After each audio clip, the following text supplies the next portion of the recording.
We all know about stocks, bonds, and real estate, and we've come to understand about hedge funds and some other asset classes too. But one of the things that I get really excited about in the movement is the innovation behind new investment vehicles.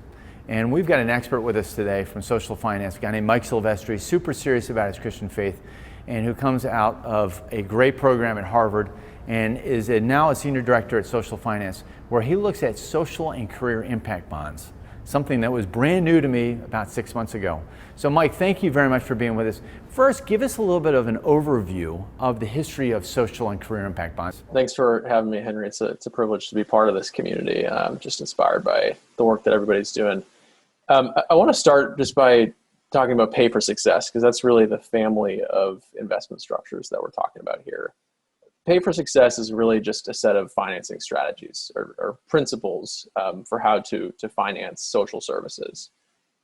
It's the idea of, rather than paying for activities or paying for outputs where there's uncertainty around whether you're actually going to achieve outcomes, whether lives are going to be changed, you're paying for outcomes, so you know that there are results at the end of it. Pay for success has emerged over the last decade. There are a variety of different financing structures that are now that fall within pay for success. Social impact bonds and career impact bonds are two of those. And the idea is that, historically we've tried to tackle social problems largely through philanthropic capital. But we know just from the size of these problems that we're facing, whether it's global health, whether it's education, workforce development, climate change, we have to bring in private capital markets to solving these problems. So what if there is a way to structure in innovative ways financing structures that tap into private capital markets to scale up social services, where the returns back to the private investors are commensurate with the outcomes being achieved? That's essentially the theory and the principle behind pay for success.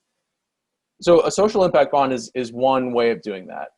Essentially, there are three parties in a social impact bond. There's the investor, there's the social service provider, and then what's really unique about it is there's a government outcomes payer. So the investor provides capital upfront to scale up some sort of social service, right? It's the nurse home visitation for first-time moms. It's the job training services for refugees and immigrants. These services are scaled up by the training provider to new geographies or new populations. And the real catch and the real beauty of the social impact bond is that as outcomes are achieved, right? So as people are placed into gainful employment, as healthy birth outcomes are achieved, that's saving the government money. It turns out that it actually costs a lot of money to, for example, have people in prison or on the social safety net. And so by scaling up these services, we're actually able to save the government money. And from that savings, the government then pays back the investor based on some of those outcomes that are achieved.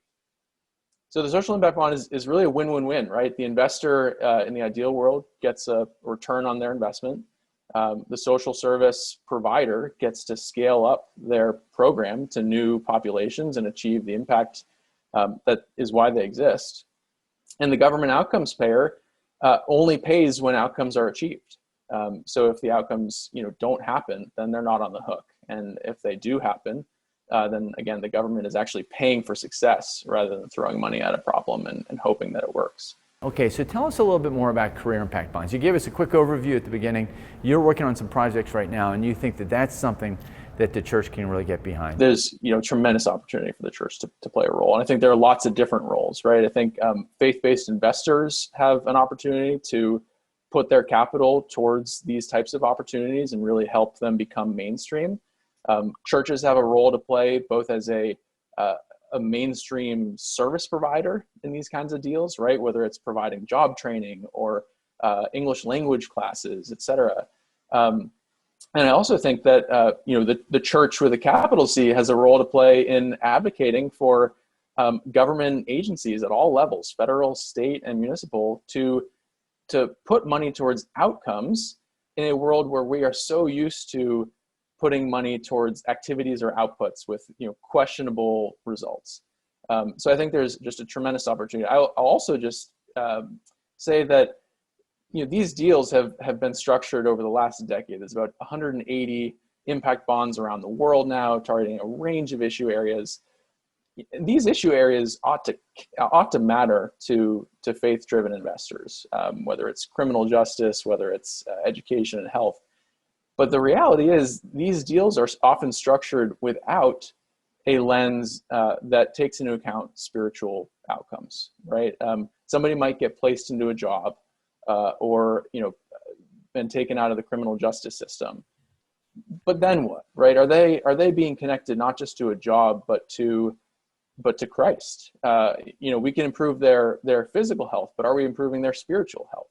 So I think that's the last thing I would point to. I think the faith-driven investor community and the church writ large have a huge opportunity to help us be thoughtful about the way that we structure these deals, right? Help us not just think about the social outcomes, which of course matter, but also the underlying spiritual root causes and spiritual outcomes that are, of course, of kingdom value.